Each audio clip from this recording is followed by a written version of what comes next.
Jingle bell, jingle bell, jingle bell rock. Jingle bell singing, jingle bell rock. Moving and dancing and treating me nice. That's a Jingle Bell's paradise. Hey everybody, so every year Netflix churns out around 10 million Christmas movies, and this year I decided to watch some of them. There is no more intro, that was the intro. Merry Christmas. A Merry Little Xmas is about a separating couple, Kate and Everett. Everett is this man's name. I've been thinking a lot lately. You know, my dads were the first gay couple around here to have a kid. When Christmas comes around, Everett brings around his new girlfriend, Tess, played by Jamila Jamil, and that just leads to a whole lot of drama. Want me to leave?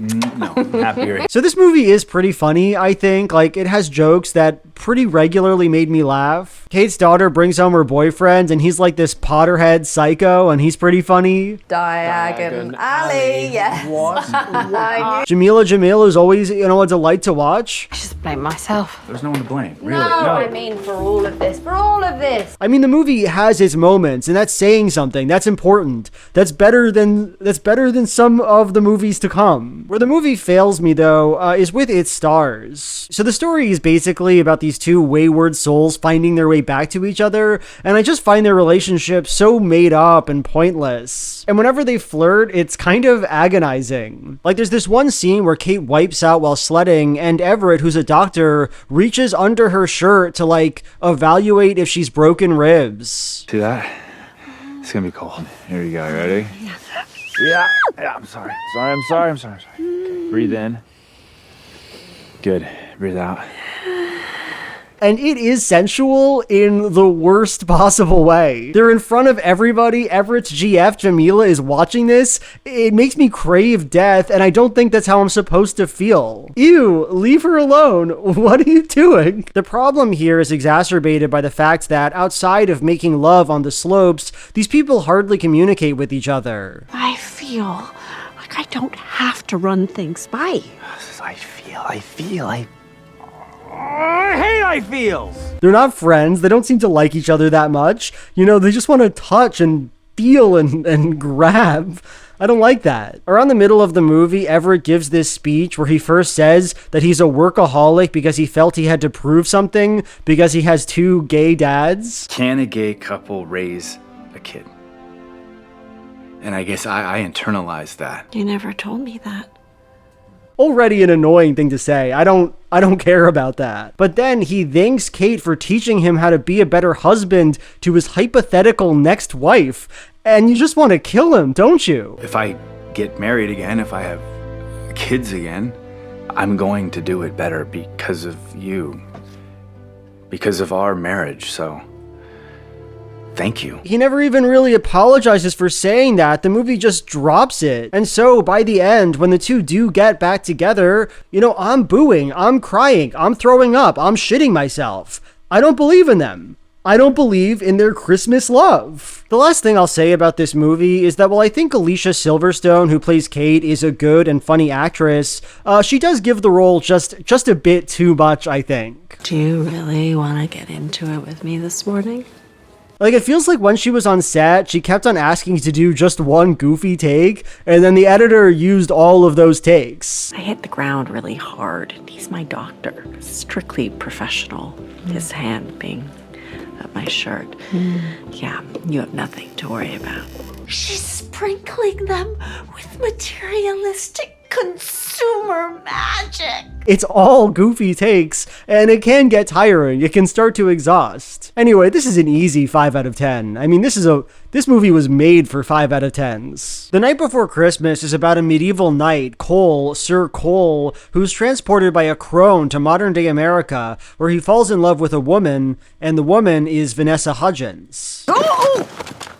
So the odd thing about this movie is that, for all intents and purposes, it just doesn't have a conflict. Don't get me wrong, the film thinks it has a conflict. The reason the knight is transported to the future is that he has to do a big quest in order to become a true knight or something. If you fail to fulfill your quest before midnight on Christmas Eve, You shall never become a true knight. And in the end, that quest is to open his heart to Hudgens. You are my quest.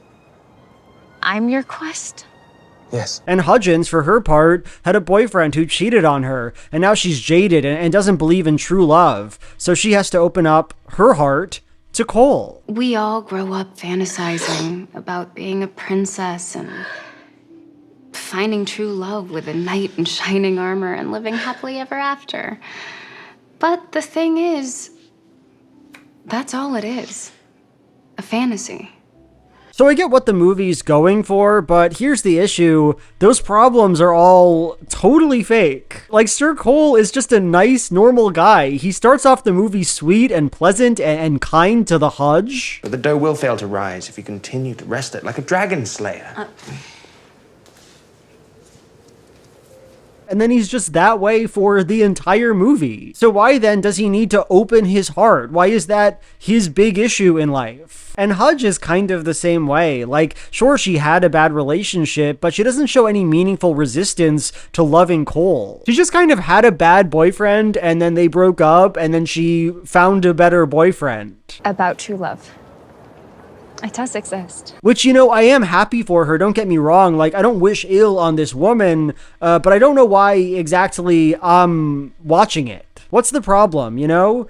How is this a story? And, you know, part of me wants to look at that question and say, who cares? Not every movie needs a conflict. Why do I have to see people resolving issues all the time? Can't we just enjoy Christmas? And on some level, sure, I think that makes sense. The movie is charming enough. I like Cole. I think he has funny moments and that he's a funny actor. What do you feel like? Brown bread? Porridge? Wild boar? I even liked Vanessa Hudgens in this movie. Like, I'll be honest, she's not usually one of my favorite actresses, but I honestly think she works in the Christmas context. She's always going like,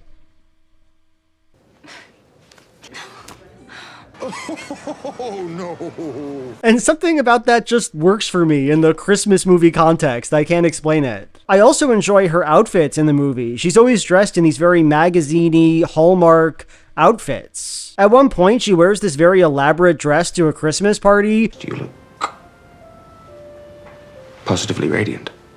And everyone else looks kind of schlumpy and casual, and I just find that really funny. I enjoy the movie's dedication to making sure Hudgens looks better than the simpletons in her small provincial town. But the thing is, even if I can appreciate all of those things, and I can, there's a reason that stories have conflicts. Kurt Vonnegut, the novelist, has a list of rules for writers I enjoy, and one of my favorites is, be a sadist. No matter how sweet and innocent your leading characters, make awful things happen to them in order that the reader may see what they are made of. Now, obviously, I don't expect awful things to happen to the characters of The Night Before Christmas. Lady Alexa play.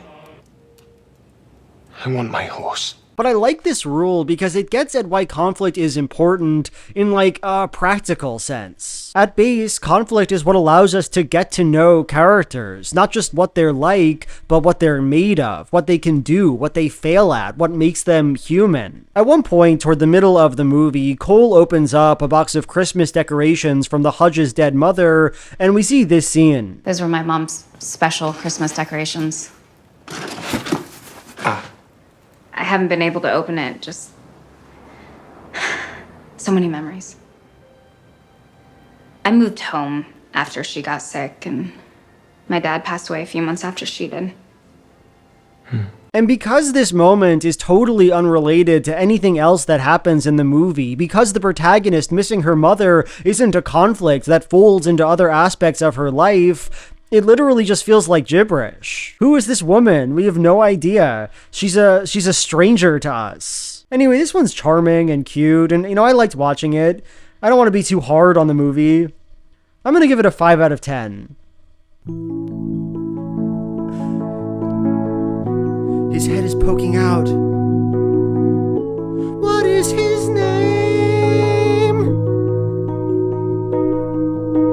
Jesus, Jesus, Jesus, Jesus, Jesus, Jesus, Jesus, Jesus. So Mary is about this woman, Mary, who, as it turns out, gets pregnant with a baby without actually having sex, and everyone thinks the baby is going to be crazy cool. As the vessel of the promise arrived at last. And this king guy, King Herod, played by Anthony Hopkins, wants to kill the baby for some reason. I don't understand. I thought I was king of all the Jews. Did you not come here to honor me? Great Herod, the prophecies did speak of the coming Messiah. So you believe in these things? You believe in the star and the Savior, correct? Indeed. I don't think it's ever actually explained why King Herod wants to kill the Mary baby, but I mean, I guess it makes sense to him. I'm your king. Tell me, which one is the Messiah? You, which one is the Messiah? Tell me. No, come on, I kid. I know about Christianity and stuff. Like, come on. I had you going there probably, but I do know about Jesus Christ and all that stuff. Jesus, Jesus, Jesus, Jesus, Jesus, Jesus, Jesus. Mary's a really bad movie. So just for some background here, Mary from the original Gospels, she doesn't really have a lot going on. She doesn't have much of a story. Like, she's a virgin and she gives birth. And while we learn a good amount about the circumstances of that birth, about King Herod and his baby massacre, about the 3 wise men, Mary isn't really the star of the show. We don't learn that much about her. And to be clear, that's fine. The Bible has a pretty good economy of storytelling, and while Mary is a very important figure, of course, she's not really a person we need to dwell on to see that importance. Mary gave birth to Jesus. Mary, the film, wants to flesh out this character, give her a story, and because of that, it has to move away from its ultimate source material, the Bible. In the movie, we see Mary's father, Joachim, pray for a child and talk to Gabriel. Dear my Lord, all I want is a child. We see her induction into the temple. We see her conflict with Lucifer. I must go. You will stay. Lucifer! We see a town get angry at her because they think she cheated on Joseph. Some of these things are loosely based on a number of biblical paratexts. The Proto-Evangelium of James, the writings of Maria of Agreda and Anne Catherine Emmerich. And some of it, like the multiple nasty Lucifer scenes, are seemingly just invented for the movie. I find pleasure every day in the mysteries of the Lord. Don't you? Now look, I'm not here to evaluate whether or not Mary is sufficiently faithful to the way Catholics understand her. If you are interested in that, I'd recommend reading this pretty searing review from Friar Edward Looney. But when I was watching the film, the question I had was, what does this story actually add to my life? Like, if it wants to tell me about Mary, then what does it tell me about her? And in my opinion, the answer is nothing, or nothing good. Mary is just dragged from place to place in this film in this almost malevolent feeling way. She's born because her father promised to give her life to God. When I return, you must dedicate her to the service of God, to dwell in his temple. Then she gets older and she's thrown into the temple. Your birth was a miracle. It was a gift for your mother and I. But in exchange, I made a promise. A promise that must be kept. Then Joseph sees her and wants to marry her, and she really doesn't want to, but her parents are like, yup, that's what's happening now. You're to be married. What? What do you mean? What, you saw me off like one of her prized steeds? It's not like that. Mother, it is like that. And then Gabriel comes and says she's gonna have a baby because she's the holy vessel, and she's like, oh, okay. You are to become a mother and have a son. He will reign over the house of David. But that's not possible. And that's the whole movie. That's a description of like the entire movie. At no point does she do anything interesting or even say anything interesting. She's just this empty prop through which, God can be born. And if that is all the movie's interested in showing us, then really, why does it even exist? Well, what's the point of it? What does it add to our understanding of Mary? Angel Gabriel informed Mary that she was to name the child Jesus. In his review, Friar Looney concludes that, quote, "I believe what is missing to this presentation of Mary is an understanding of what the Immaculate Conception is and means for her. With a better grasp of Mary's sinlessness and the working of God in her life, a different Mary would have been presented." And I just think this is a wonderful criticism. Mary is, according to the Catholic dogma this film accepts, the first person since Adam and Eve to be born without sin. And yet the audience gets no sense at all of this supposed holiness. Where is her wisdom or her grace? Who does she improve through her perfection? What part of this story is meaningfully changed because she is as good as Mary is supposed to be? When Mary finally does have her child, she says this: "I choose you just as you chose me." It's a moment that clearly wants to be touching and life-affirming, but it's a lie. Mary didn't choose anything in this movie. She bears its plot with vacant agony. Look, I'm not a theologian or a Catholic. Far be it from me to tell you what you should find spiritually enriching. But I can't help but think that Mary is supposed to be cool and interesting, and this movie just doesn't provide that. It just gives us this kind of nasty handmaiden for God. It's gross, kind of. I'm going to give it a 3 out of 10. So Holiday in the Wild is a pretty okay movie. Kate, played by Sex and the City, thinks her life is going fine. That is, until her husband douchely divorces her. We had a lot of good years. I think in the long run, you'll see this is better for both of us. Blat blat. In the wake of the break, Kate decides to go alone on a safari trip to Zambia. There, she, a veterinarian, starts working with an elephant sanctuary, and she slowly but surely falls in love with the other white person who's there, Derek. He's played by Rob Lowe. Thank you, a latte. And it's a Christmas movie because she ends up spending Christmas at the sanctuary. I honestly don't know why this movie is in like the beloved holiday section of Netflix. It's not really very Christmassy at all, but that's really not my problem, is it? I mean, that's Netflix's problem. That's not my problem. So here's what I liked about Holiday in the Wild. Number 1, elephants. They got a lot of them in this movie. They've got a good amount of elephants. How do the older elephants react to the babies you rescue? I'll show you. The other thing I like about the movie is that for the most part, the romance works for me. In some of these Netflix rom-coms, like My Merry Little Xmas, I just don't want to see these characters together. I don't want to see them touching. Yeah, I'm sorry. I'm sorry. But here, I don't know, it's kind of a laid-back and relaxed romance, and I at least get why these people would want to date. I think Rob Lowe starting off the movie smarmy and annoying. LA. No. New York. Yes. And getting sweeter over the course of the story, and in the end painting his woman, it works. It works fine. The one small issue I have with the film, though, is that one of its primary conflicts is just so weird. So toward the middle of the movie, the two boys are kissing, but then, rude interruption, a South African woman walks into the room, the third white person in Africa. This is Leslie Vanderveer Jones. She's with the foundation that keeps us afloat. And we don't quite know what's going on with that, but it's clear that she and Derek are dating or something. So Kate backs off from Derek, and the two spend months, just as friends. But then, right toward the end of the movie, the South African lady makes her second appearance, and we learn that she is dating Derek, kind of, and that her family supports the elephant sanctuary. And when Derek breaks up with her, she's like, screw the elephants. The elephants are dead to me. Well, I regret to inform you that the board has decided to terminate funding as of the new year. Don't do this. This isn't about us. This is about the elephants.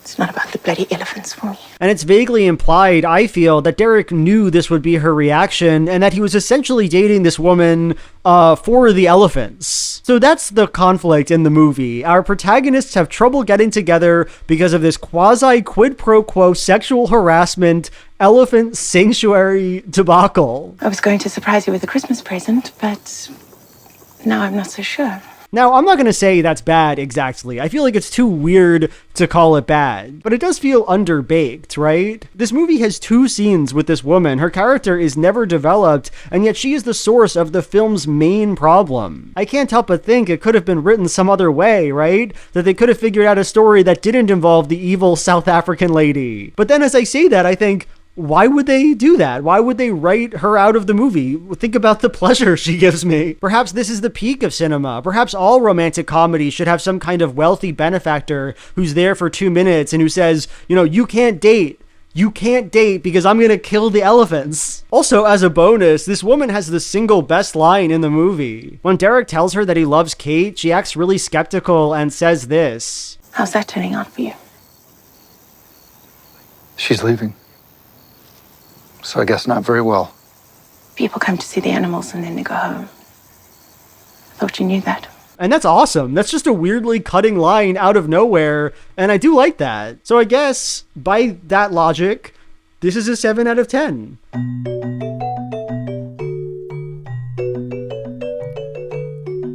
Poached for her ivory. Baby mama elephant is found. Woman comes and sees the baby. Brings it back to the woman's cave and she falls in love. She falls in love with the elephant and with her man. My Secret Santa is about a woman, Taylor, who just lost her job and has very little money. Her daughter wants to take expensive skiing lessons, and so she hatches just a little scheme. See, the hotel that provides these ski lessons gives a 50% discount to employees, so Taylor decides to get her makeup artist brother and his boyfriend to disguise her as an old man so that she can get a job as Santa Claus. And to all a good night. So she does that, and all the while falls in love with the playboy nepo baby who runs the hotel and who has no idea that the delightful old Santa Claus of his dreams is also his beautiful female girlfriend. So alright, let's take a second here and talk about the sort of movie this is trying to be. What I'll call a big lie movie. In a big lie movie, the protagonist has to pretend to be something that they're not in order to get something that they want, and they have to keep that facade up as the stakes of their deceit grow higher and higher. So think of Dear Evan Hansen, think of Aladdin, think of Mrs. Doubtfire, the film that My Secret Santa is clearly pulling from most. So the thing that makes a big lie movie work is its sense of duplicity and immorality, right? It's wrong for Evan to masquerade as a dead kid's best friend. It's wrong for Aladdin to tell Jasmine that he's rich and sexy because he wants her to date him. It's wrong for Robin Williams to skirt around a court-ordered custody arrangement and trick his wife into allowing him into her home. I want to be clear here, you don't have to dislike these characters. You can find their motives relatable or endearing, but they're still doing a bad thing, at least as far as the other characters in the movie are concerned. That's what makes the big lie a problem for our protagonist, the big liar. And here we come to the big issue with My Secret Santa. They just didn't make Taylor do anything wrong, do anything anybody would care about. They didn't make her lie important. Like, I want you to imagine something. What if, after Taylor got the job as Santa Claus, she said, oh, by the way, I just wanted to tell you, I'm actually a woman. I'm wearing a lot of prosthetics right now, but I like doing that, and I can do the voice, and I really want to be Santa Claus. Is that going to be an issue? Here's what I'd say. Here's my impression of what I'd be like if I was interviewing Taylor. Oh, okay. Yeah.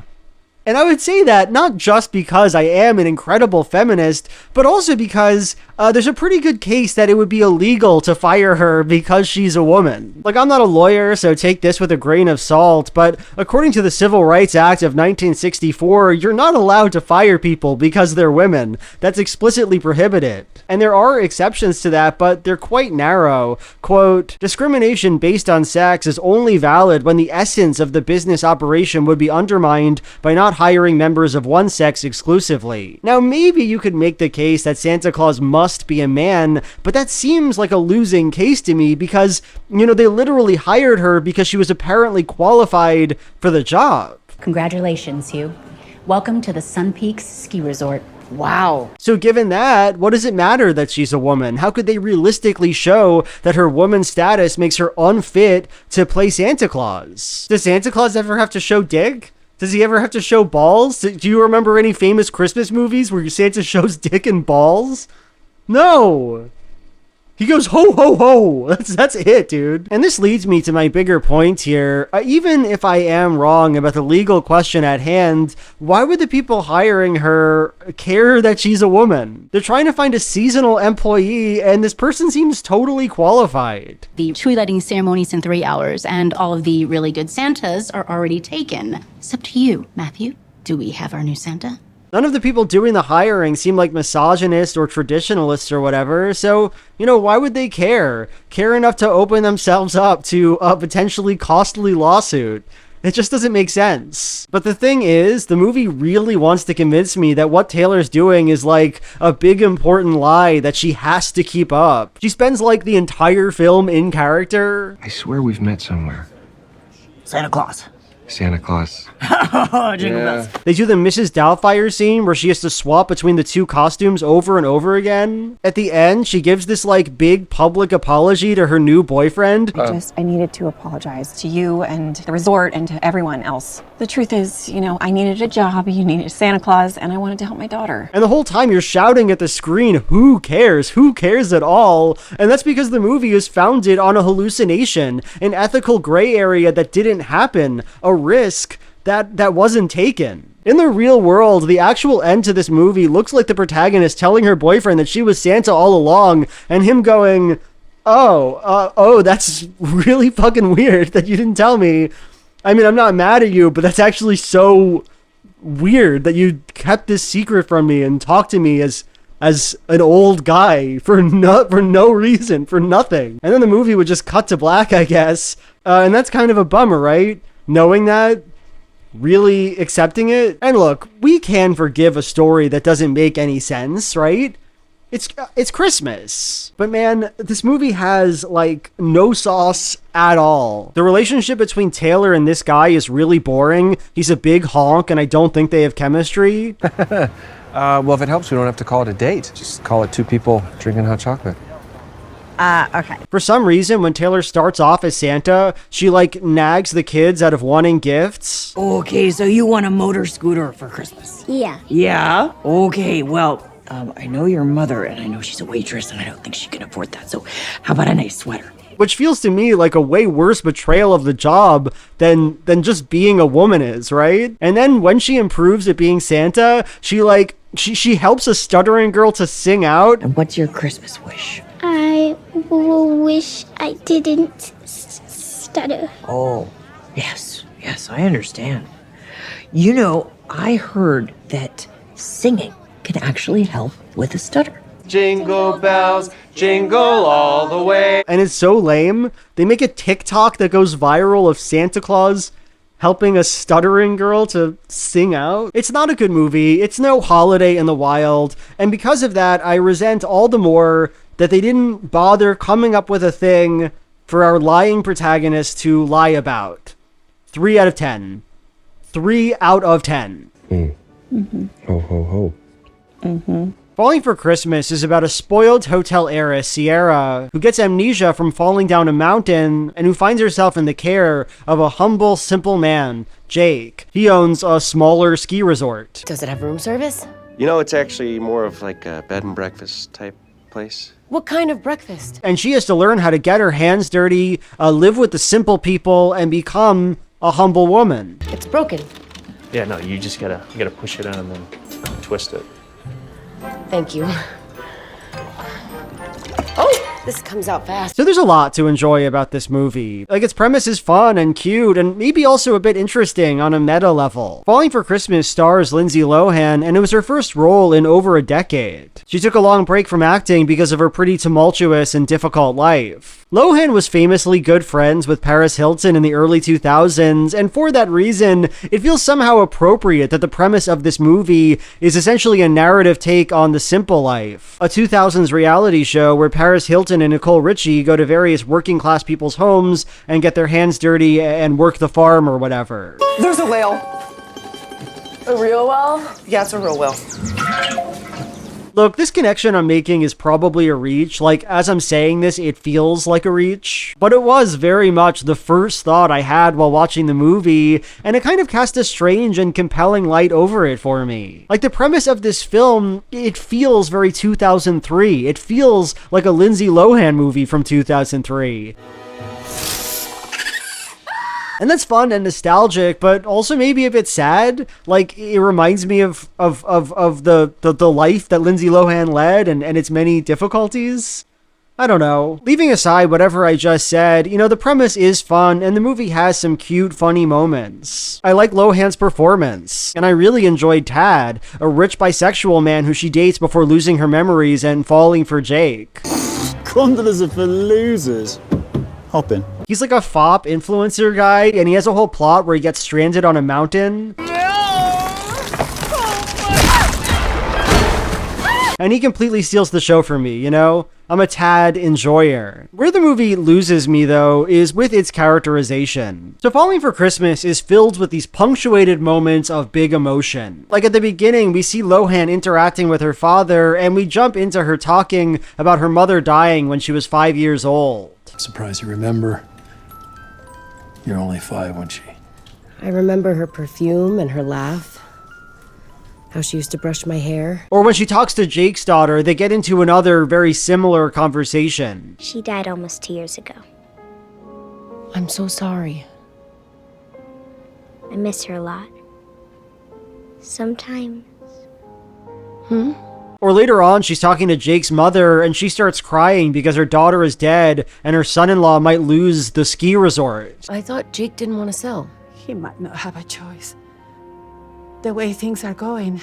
And look, obviously I don't mind emotional moments, and I like the idea of giving these people some heartache and tragedy, that's fine. But the way it's done just feels so perfunctory and silly. Like, all these deep heart-to-heart conversations aren't prompted at all. Lindsay Lohan just walks into a room, she shares 1 or 2 lines of dialogue with whoever she's talking to, and then someone says something sad, and the sappy music kicks in. This isn't characterization. It doesn't give depth to the characters in the film. Really, it just serves to give the audience some fun facts. Oh, by the way, my mom died. Oh yeah, I'm sad about the mom death as well. Okay, I mean, that's fine, but could you guys talk to each other normal now? Can we learn about characters in a way that feels connected to those characters? It just gets old fast, and in the end, it leads to a movie that overstays its welcome. In the beginning, you're excited to see Lindsay Lohan, and you're invested in the premise, and Tad is there. Jingle bell time. Little pitchy sweetie, what a bright time. It's the right time. Where's your holiday spirit? But when the premise settles, when we actually have to live with the story it's telling and the characters it portrays, it feels flat and lifeless. Like the characters are amorphous blobs who exist only to have been sad at one point in the past. This one gets a 4 out of 10 for me, and I'm sorry about that. In addition to this characterization problem, I also think that Lindsay Lohan's romantic interest is another big honk. I don't find him endearing. And what do you know about memories? I mean, you can't even remember your name. Like, I really don't care about this guy. I don't even want his ski resort to succeed, honestly. I don't care. Wriggling around on my back. Will it snow? I don't know. Wriggling around, I feel the wind on my back. I just gotta go. When will I have my time? When will I see my sky wriggling free? World's big Christmas, she'll know that I can eat some shit and stuff. The movie Love Hard has a kind of complicated plot, but I do need to tell you basically the whole thing in some detail, so please bear with me. So this woman, Natalie, is a columnist who writes about the flop dates she goes on. One day, she matches on Tinder with a guy named Josh, and they hit it off so much that Natalie flies to New York where he lives to surprise him. As it turns out, though, oh no, Josh was catfishing. He looks different than he did in his pictures. Hard to have an orgasm when you've been catfished. And the thing is, the guy who Josh was using to catfish Natalie, well, he's a real person. He lives in the same town as Josh. His name is Tag. And of course, I guess, Natalie wants to date him. So Josh makes just a little deal with Natalie. If she'll pretend to be his girlfriend until the end of Christmas so that he can prove to his family that he's not a loser, he'll give Natalie instructions on how to make Tag like her. I know Tag better than he knows himself. I can help you get him. Now, as it turns out, Tag and Natalie have like nothing in common. He's really outdoorsy and he loves Henry David Thoreau, and she hates all that stuff. She hates Thoreau for some reason. Isn't Thoreau the best? Well, some people find him to be a self-obsessed narcissist, fanatical about self-control, not to mention a total hypocrite. So in the end, Nat decides, wait, I'm lying to this person to make him like me, just like Josh lied to me. And in any case, I actually love Josh. I love my catfish. So I'm gonna date him. So I think I may have accidentally given you the wrong impression in this video. The title is probably something like Netflix Christmas Slop, and with the exception of Mary, it is about low-effort romantic comedies. I don't think I've ever met anyone like you before. And because of this, you may think that I, in principle, dislike this kind of movie, that I'm not in the market for a dumb Christmas rom-com. But the thing is, that's not true. I do like these kinds of movies. I love Christmas Slop. I just think a lot of these would be a bit better if they were a little bit more like Love Hard. The reason I told you the plot of Love Hard in such detail is because it is an excruciating film. The main love interest is this skeezy guy who lied to our protagonist, and he has some truly painful moments. In one scene, he proposes to Natalie in order to impress his family, and it feels like it's 10 minutes long. It is so hard to watch. Oh no. What are you doing? Get up. Natalie, I know we haven't known each other for that long. No, we haven't. We really haven't. But you know what they say. When you know, you know. I'm serious. This is not funny. Natalie Bauer, Stop it. Get up. will you marry me? In one of the last scenes, Natalie fesses up to everything that happened. But then when I got here, I realized that the guy I was really talking to was him. I got catfished. And my God, it's horrible. But at the end of the day, the pain is the pleasure, right? That's kind of how stories work. And honestly, I do think that Love Hard sticks the landing. It takes these broken people, a man hiding behind fake pictures online, a woman so desperate to find someone perfect that she's willing to become a stranger to herself. And it says, despite everything, maybe love can fix them. Maybe with some love and a little dash of Christmas spirit, we can find our way out of this mess. And I like that, and I believe in these two. Sue me. I talked toward the beginning of this video about conflict, about how The Night Before Christmas doesn't have a conflict. But I kind of hope you noticed that's true of so many of these movies. In one way or another, almost all of them find some way to avoid having stakes. What if the only thing keeping our romantic leads apart is a random woman who the plot can easily discard? What if your protagonist has a big lie, but the lie doesn't matter at all? What if our main characters broke up, but had no real reason to, so just get back together at the end of the movie like nothing happened? And what if their new lovers just drove away into the sunset, Just didn't get upset. Bye, Kate! Bye, Chet! And I'm not trying to say that I had a bad time watching these movies. I like dumb movies, but I can't help but find it a bit off-putting. These films feel fake. They feel empty. They feel like second screen mush. And to be clear, I'm not saying that Love Hard is genius. It isn't. Its main character is like a Redditor who lists hot takes from 2012. Wow, Top Gun is pretty gay. I had no idea that this movie was so homoerotic. Damn, baby, it's cold outside is problematic. I really can't stay. No problem, there's the door. Boy howdy, Die Hard is my favorite Christmas film. What's your favorite Christmas movie? That's easy. Hands down, Die Hard. You really think Die Hard is a Christmas movie? That's where the movie gets its name, from the protagonist thinking that Die Hard is the best Christmas film. But there is one thing that sets Love Hard apart from these other films, and it's that it's a movie that's about something.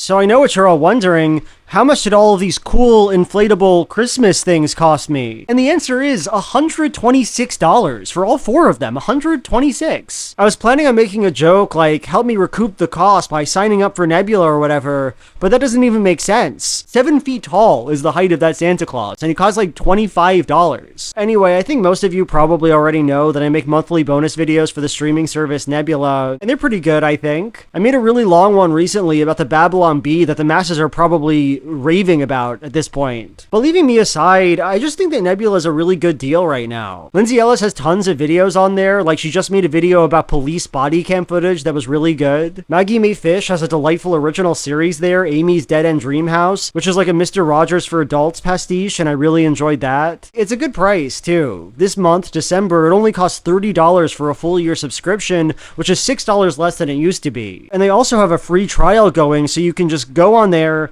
watch as many videos as you want for 3 days, and make off like a bandit. You can do that if you want to. You know, I don't care. Anyway, the link is in my description, so check it out if you're interested, and Merry Christmas. Wriggling around on my back, will it snow? I don't know. Wiggling around, I feel the wind on my back, I just gotta go. When will I have my time? When will I see my sky wriggling free? Worms big Christmas, she'll see that I can eat shit. She'll see what I'm capable of. And when the sky is mine to explore, she'll love me even more. Worms big Christmas, worms big, worms big, worms big Christmas.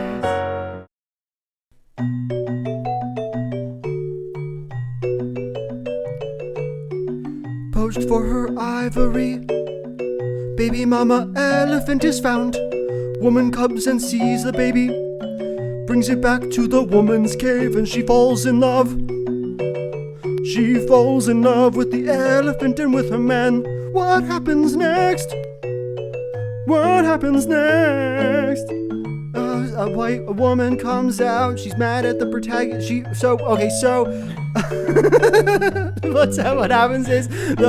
What happens is that a white South African woman tells the protagonist love interest that she wants to date him, and the protagonist says, well, then I won't date him. So she heads back to America. She goes back to New York. She's a recent divorcee. She's out of here.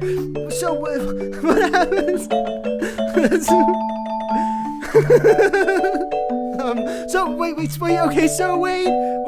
So the Rob Lowe, who is the love interest, says, I don't want to date that South African woman. He's with get back here, protagonist of the movie. And the elephant is dead, elephant is rotting, elephant is dead, elephant is rotting, but life goes on. Life goes on.